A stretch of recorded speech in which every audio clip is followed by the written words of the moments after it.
right. So, good morning and welcome back, everyone. I am your Natural English coach, Nagi, and it's time for this week's lesson. All right. So, as usual, we're doing a pronunciation lesson this time. So, first, I would like you to try and say this sentence here. Go ahead and try it now.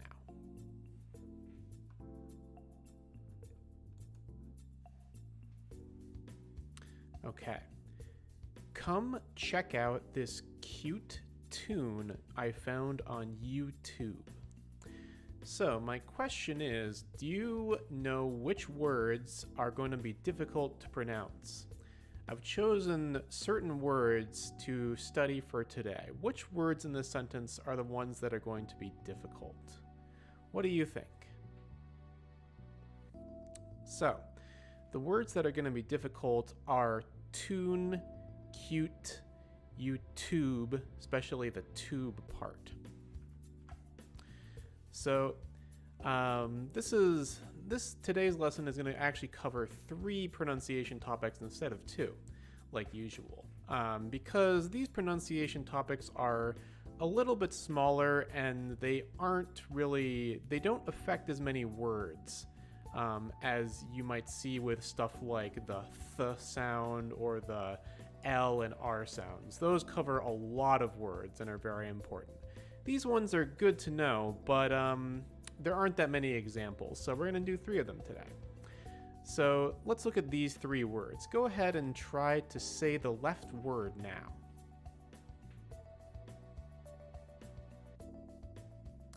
Okay, this word is tune. Tune. Try it again.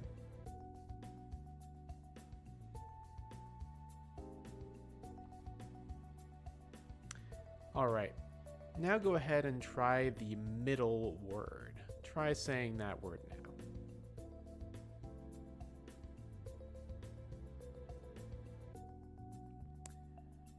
This word is tube. Tube. Try it again.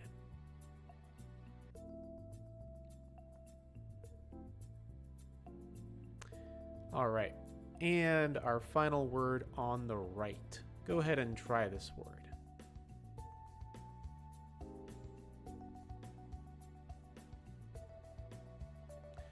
Okay, this word is attune. Basically, it's the same word as tune, but just with the syllable at stuck onto it. Attune. So do you see the common sound between all 3 of these words? It's the to sound.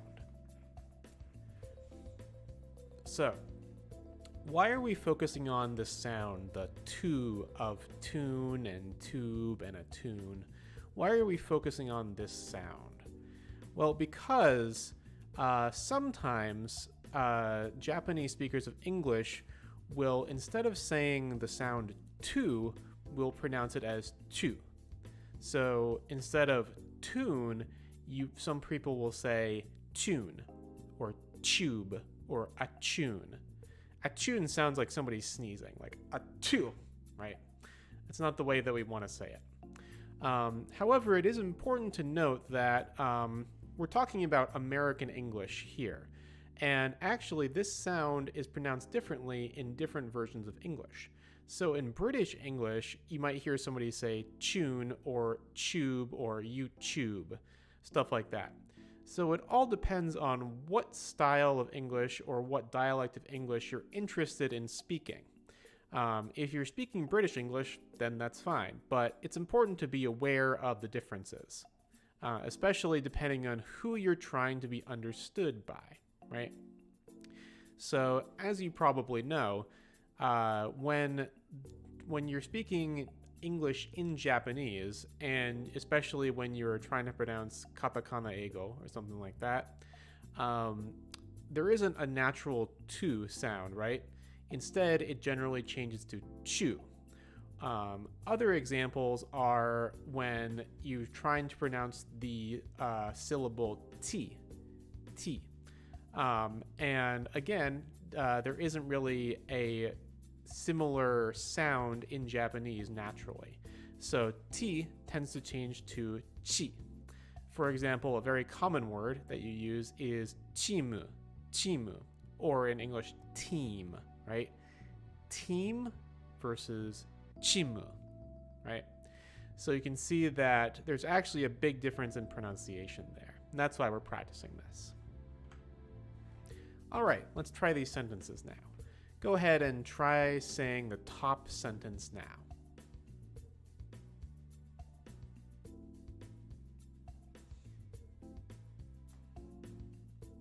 All right, that's a lovely tune.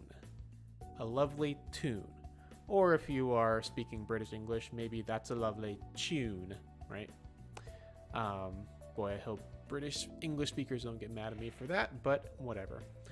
All right, try that one again.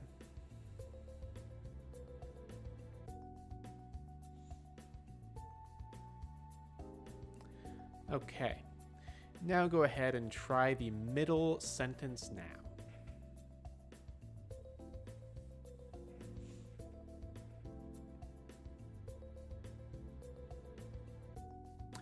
Okay, air is coming out of that tube. That tube. Try that sentence again.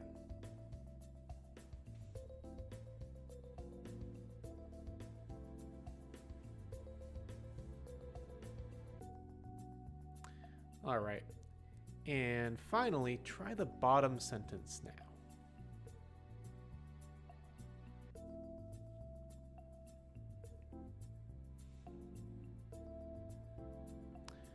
Okay, you need to attune the antenna. So attune isn't really a word that we use very often. It's kind of used in specific situations. You might know what an antenna is, or you might not. You don't see antennas very often anymore, but older cars used to have their antennas like kind of poking out the back of their car to catch the radio waves. Nowadays, the antenna of a car is actually inside the back windshield. But you can attune a radio or tune a radio. You can attune to certain frequencies. So you might hear the word sometimes, but not very often. This is mostly just for an example of the sound. All right, so that was the first part. Now let's look at these 4 words. So first, go ahead and say the top left word now.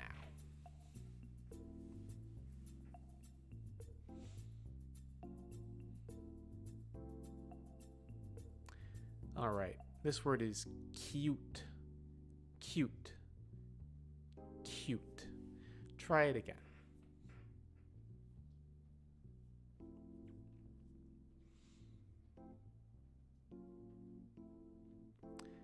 All right, now go ahead and try the bottom left word.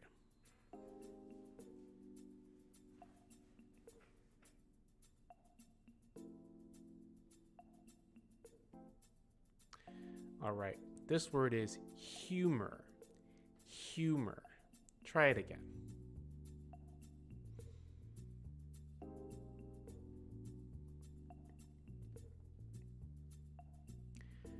All right, now let's look at the top left word. Try this word now.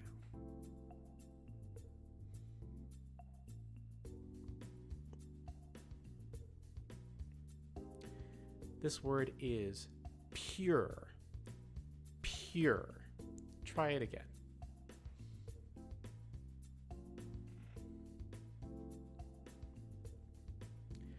All right.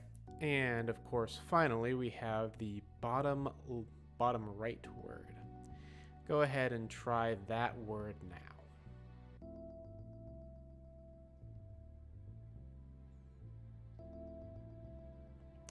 So that word is reputation. Reputation. So try that word one more time.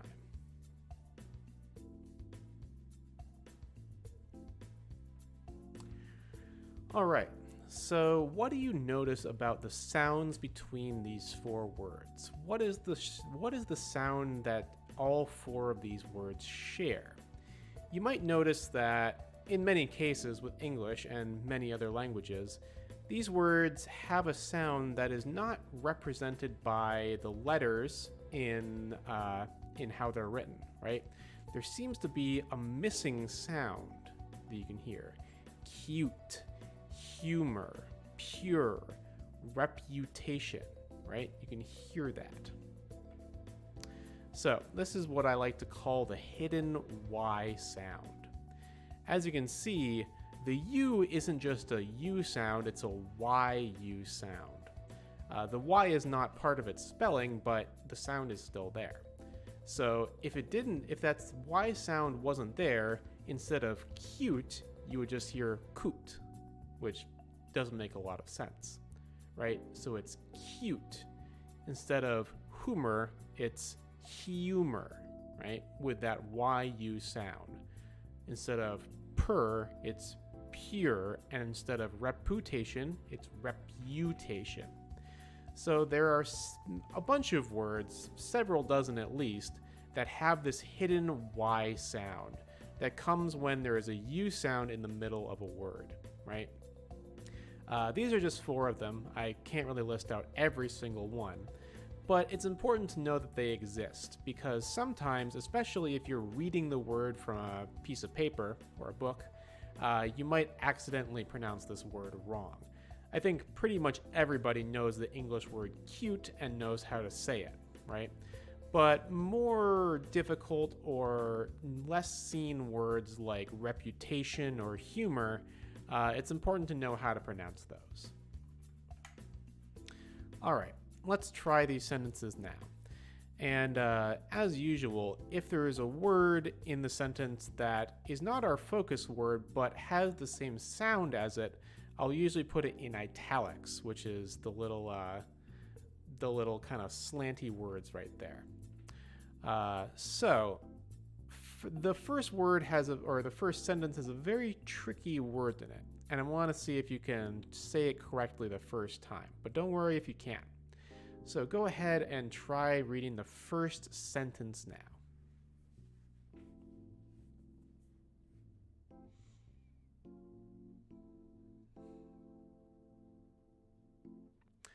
All right. So the first part of the sentence is, I picked a cute, and then we have a word that describes the dress. How do you pronounce that word? This is very tricky because honestly, among many native English speakers, a lot of people do not know how to spell this word at all. So the way that we pronounce this word is fuchsia. Again, it's a hidden Y word, fuchsia. But the way fuchsia is pronounced is not at all really the way it's spelled, right? If you're trying to read it the way it's spelled, you might say something like fuchsia, which is totally different. So that word is fuchsia. It's a very bright kind of pink reddish color. So I picked a cute fuchsia dress. Try this sentence again.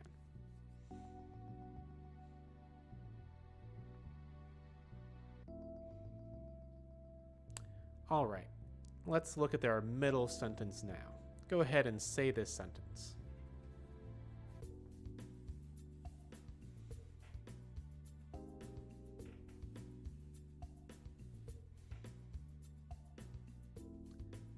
All right.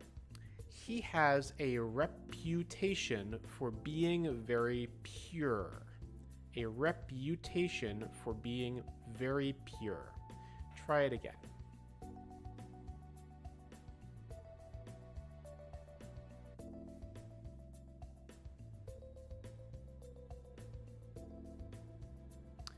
All right. Now let's go and try our bottom sentence now.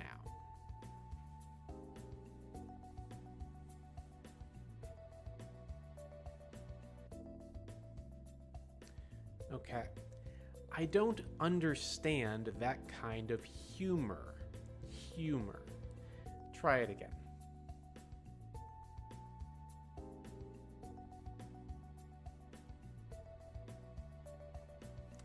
Okay.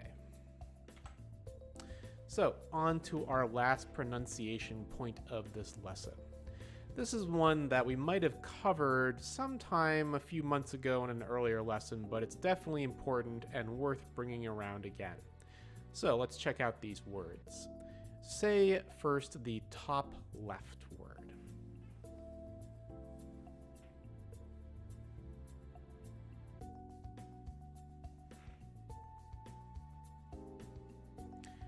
The word is bus. Bus. Try it again.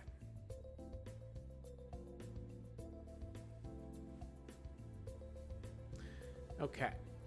Now let's try the bottom left word now.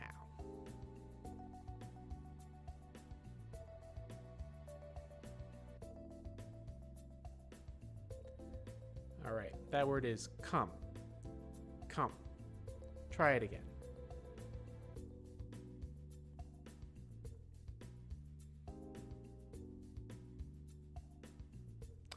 Okay, now let's try the top right word.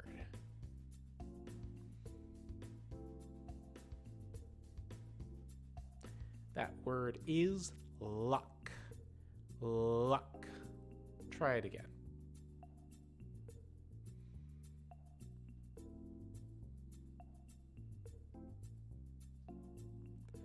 Okay, and finally, our bottom right word.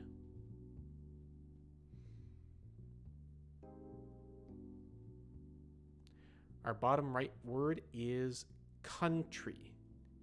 Country. So, what is the similar sound between all of these words? It is the sound, right? Bus, luck, come, country.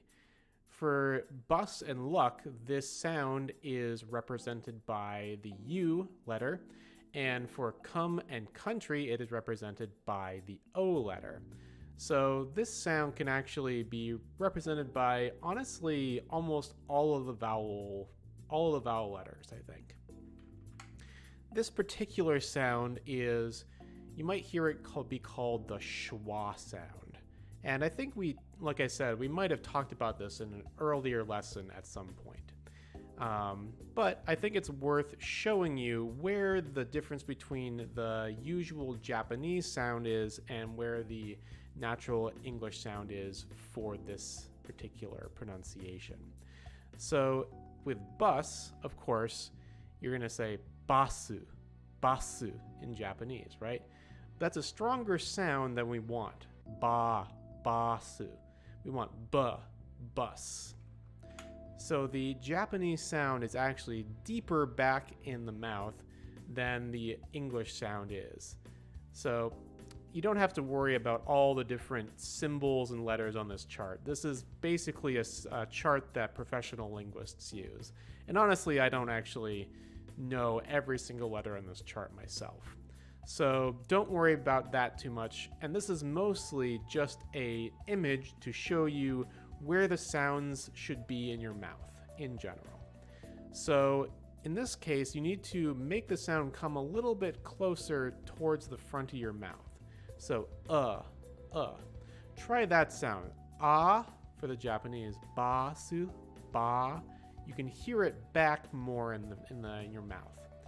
Ba and When you say the sound comes forward a little bit. Try it now. Ah and Can you feel the difference? Ah, ba, basu, and bus. Try it one more time.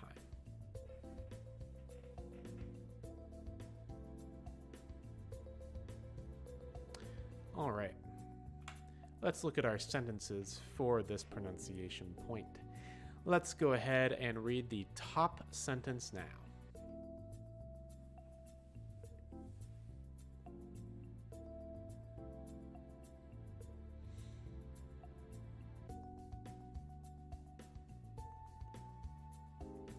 All right. I don't have any good luck. Luck. Try it again.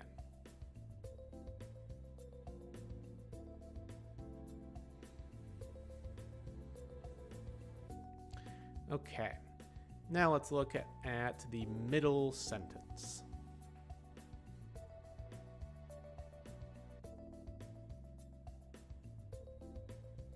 Okay, the bus went over the big bump.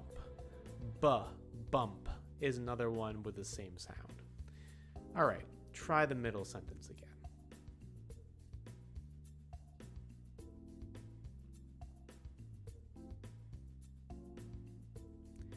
Okay, now go ahead and try the bottom sentence.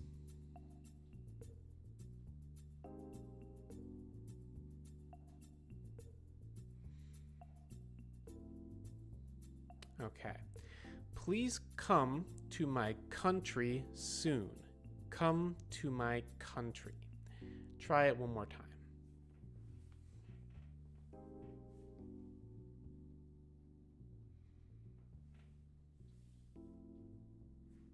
All right, good. So now we have some speaking practice for those 3 pronunciation points. Go ahead and try to say number 1 now.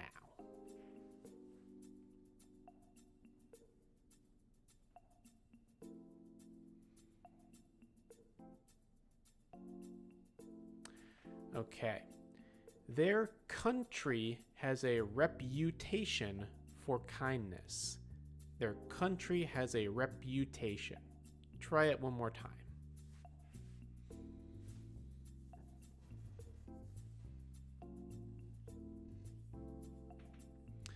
All right, now let's try number 2.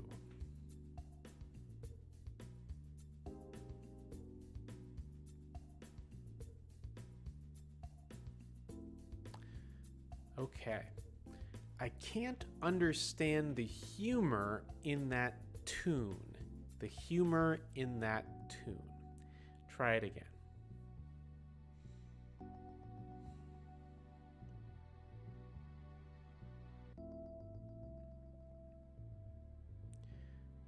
Okay. Let's try number 3 now.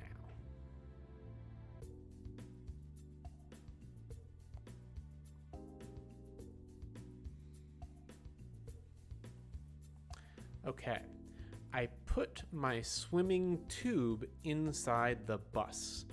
So, for those who do not know, a swimming tube is one of those that you blow air into and then you can sit on or ride on when you're in the pool or something like that. It's called a swimming tube. Try it again.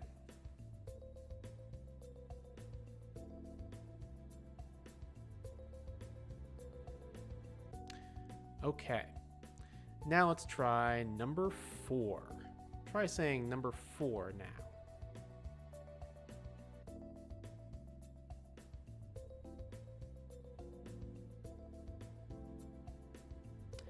Okay. She has a reputation for coming early. So sometimes people say this when somebody arrives early a lot to a party or a meeting. The word that we often use is punctual as well. But try this sentence one more time.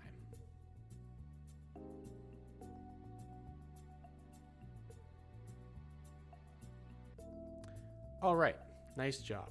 So, last thing we do, as usual, is we're going to review the phrases that we learned from last week. So, go ahead and try number 1 now.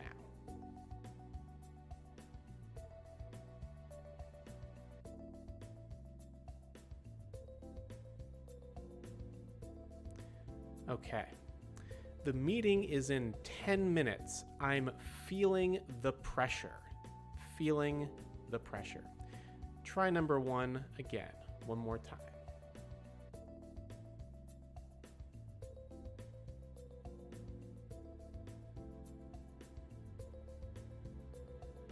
Okay, now go ahead and try number 2 now.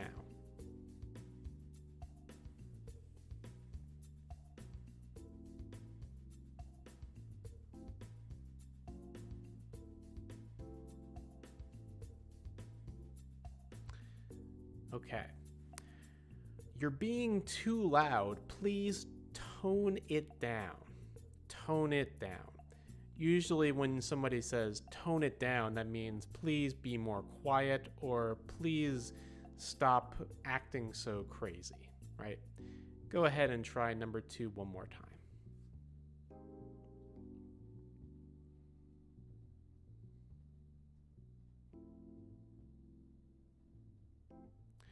Okay, go ahead and try number 3 now.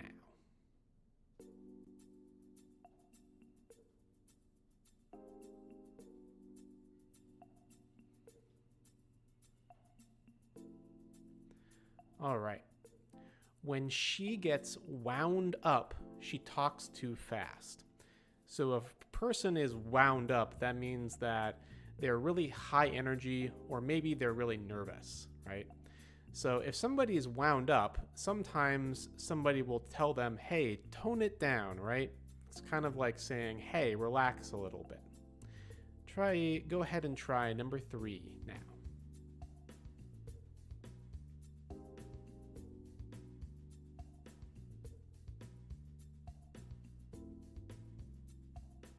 Okay, now let's go ahead and read number 4.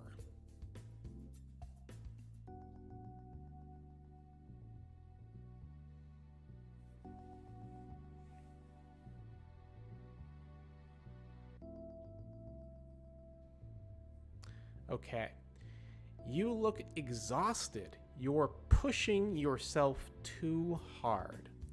Pushing yourself too hard. Try saying number 4 again.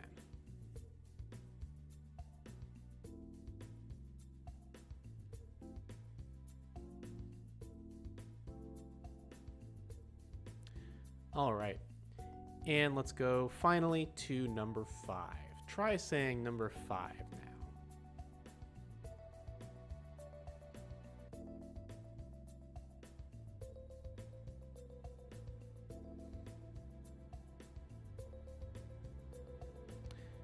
All right. I can't wait to go on vacation next week and take it easy. Take it easy. Try it one more time.